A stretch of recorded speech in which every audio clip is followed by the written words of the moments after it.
আসসালামু আলাইকুম, আমি রোহান নওয়াজ। আমি সোনিয়াকায় থাকি। আমি ক্লাসিয়ার্ট ইনস্টিটিউটের 19তম ব্যাচের একজন স্টুডেন্ট। আমি আমার কোর্সটি কমপ্লিট করেছি 2020 সালে। আমি ইনস্টিটিউটের ব্যাপারে জানতে পেরেছি আমার এক বড় ভাই দ্বারা। উনি আমাকে এই ইনস্টিটিউটে অ্যাডমিশন দিয়েছেন এবং তিনি খুব ভালো ছিল। আর এই ইনস্টিটিউটের মধ্যে আমি আমার এক মেন্টর খুঁজে পাই। উনি আমাদেরকে খুব ভালো ডিটেলসে জানাতে পারে গ্রাফিক ডিজাইনের উপর, এবং খুবই সাপোর্টিভ ছিল উনি। আমরা যখনই আটকেছি উনি আমাদের পাশেই ছিলেন আর আজ পর্যন্ত পাশে আছেন। তো এখন আমি পড়াশোনার পাশাপাশি ফ্রিল্যান্সিং করছি একজন সফটওয়্যার ফ্রিল্যান্সার হিসাবে।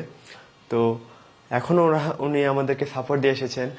আমি খুবই কৃতজ্ঞ ক্লাসিয়ার্ট ইনস্টিটিউটের উপর এবং দ্য সিইও অফ ক্লাসিয়ার্ট ইনস্টিটিউট জাকির হোসেন মুন্না স্যারের উপর এত সুন্দর একটা প্রতিষ্ঠান গঠন করার জন্য। ধন্যবাদ।